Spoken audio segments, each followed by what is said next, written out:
Hello viewers, welcome to our channel. You are now watching the YouTube channel of ICIS College Bankura. I am Biman Chandra Ghosh of BCA department, and today I will introduce you to the basics of C programming language. প্রথমে আমরা দেখে নিই language কি। Language হলো একটা যোগাযোগের মাধ্যম যার সাহায্যে দুই বা ততোধিক ব্যক্তি বা বস্তুর মধ্যে সম্পর্ক স্থাপিত হয় এবং দুই বা ততোধিক ব্যক্তি বা বস্তুর দ্বারা কোনো কার্য সম্পাদন করা হয়।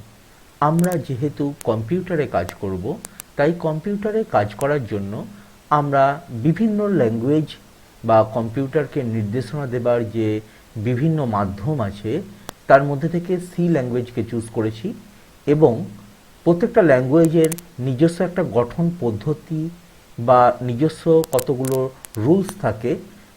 যেমন যদি আমরা কোনো একটা সাধারণ আমাদের কথ্য ভাষা নিয়ে আলোচনা করি, তো তার একটা শব্দ ভাণ্ডার থাকবে, তার একটা গ্রামার বা ব্যাকরণ থাকবে এবং তার বাক্য গঠনের একটা নির্দিষ্ট শৈলী বা সিনট্যাক্স থাকবে। ঠিক তেমনি সি ল্যাঙ্গুয়েজকে নিয়ে যখন আমরা কাজ করব, ঠিক দেখা যাবে সি ল্যাঙ্গুয়েজেরও ঠিক কতগুলো লাইব্রেরি ফাংশনস আছে, কতগুলো কিওয়ার্ডস আছে। সি ল্যাঙ্গুয়েজের তৈরি করার বা সি ল্যাঙ্গুয়েজে প্রোগ্রামিং লেখার বা কম্পিউটারকে নির্দেশ দেওয়ার জন্য ঠিক কতগুলো রুলস আছে এবং সি ল্যাঙ্গুয়েজে প্রোগ্রামিং লিখতে গেলে একটা নির্দিষ্ট গঠনশৈলী বা সিনট্যাক্স মেনটেন করতে হয়। তো এত কিছুর মধ্যে থেকে আমরা আজকে শুরু করব সি ল্যাঙ্গুয়েজে যে কিওয়ার্ডসগুলো আছে সেগুলো নিয়ে একটু আলোচনা। সি এর এই রিজার্ভ ওয়ার্ড বা কিওয়ার্ডসগুলো নিয়ে আজকে আলোচনা শুরু করি। দেখা যাক, আমরা লিখেছি সিতে মোট 32টা রিজার্ভ ওয়ার্ড বা কিওয়ার্ডস আছে।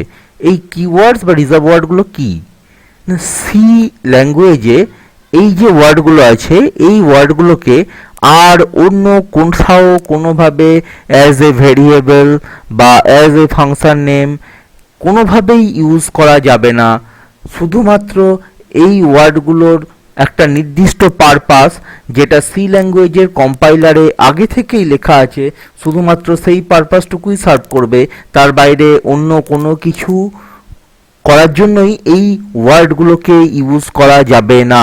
এই ওয়ার্ডগুলোর একটা নির্দিষ্ট কাজ আছে এবং সেই কাজটা আগে থেকেই ডিফাইন করা আছে কম্পাইলারে।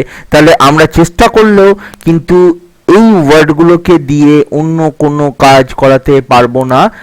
করানোর চেষ্টা করলে আমাকে কম্পাইলার এরর দেবে, আমার প্রোগ্রাম সাকসেসফুল হবে না। এবার তাহলে এই ওয়ার্ডগুলোকে আমরা কোথায় ব্যবহার করতে পারবো? না, এই ওয়ার্ডগুলোকে প্রোগ্রামের মধ্যে আমার যেখানে দরকার, যেমন ইন্টিজার ডেটা টাইপের ক্ষেত্রে ইউজ করব, ফর বা ইফ আমরা কোনো লজিক দিয়ে যখন লুপ চালাবো বা কোনো লজিক দিয়ে যখন কোনো টেস্ট করব তখন ব্যবহার করব, অটো আমরা ভ্যারিয়েবল ডিক্লারেশনের ক্ষেত্রে ইউজ করব, ব্রেক কোনো লুপ থেকে বেরিয়ে যাওয়ার জন্য ইউজ করব। এগুলো নিয়ে তো আমরা পরে আলোচনা করব, প্রত্যেকটা জিনিসের আলাদা আলাদা কাজ আছে।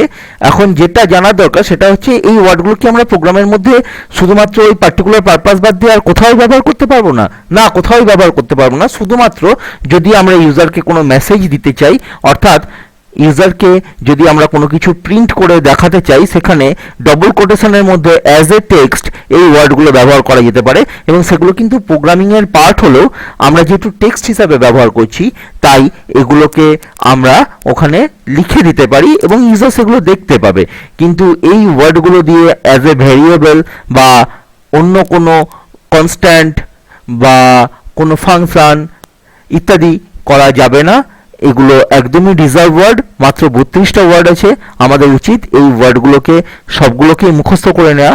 আজকের দিনে তুমি যখন প্রোগ্রামিং শুরু করছো তখন যদি এই ওয়ার্ডগুলোকে মুখস্থ করতে যাও তো তোমার কাছে খুবই কষ্টসাধ্য মনে হবে, কিন্তু মোটামুটি মাস দেড় দুই যখন তোমার প্রোগ্রামিং করা হয়ে যাবে এর মধ্যে অর্ধেক ওয়ার্ড দেখবে তুমি জেনে গেছো প্রত্যেকটার কাজ, এবং সেগুলো যে তোমার কাছে রিজার্ভ ওয়ার্ড সেটা নতুন করে কিছু বলে দিতে হবে না। বাকি কয়েকটা তোমাকে মনে রাখতে হবে, যেমন ভোলাটাইল, অটো, তারপরে ধরা যাক স্ট্যাটিক, ইউনিয়ন, স্ট্রাকচার, এগুলো তো আছেই, এগুলো পেয়ে যাবে প্রোগ্রামের মধ্যে। রেজিস্টার, খুব কম ইউজ হয় রেজিস্টারটা।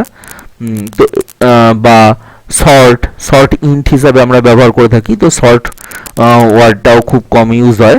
তো এইগুলো একটু আলাদা করে মনে রাখতে হবে। বাকি কিন্তু সমস্ত কিছুই, যেমন ধরা যাক break, case, constant, continue, default, do, double, else, for, float, integer, go to, if, এগুলো কিন্তু তোমার অটোমেটিক মুখস্থ হয়ে যাবে, তোমাকে আলাদা করে মুখস্থ করতে হবে না।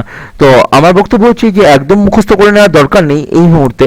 আমরা যত ধীরে ধীরে প্রোগ্রামিং করা এগোতে থাকবো তত এইগুলো আমাদের মুখস্থ হয়ে যাবে। 2-5টা ওয়ার্ড থাকবে যেগুলো আমাদের আলাদা করে মুখস্থ করতে হবে, তো সেগুলো আমরা মুখস্থ করে নেব।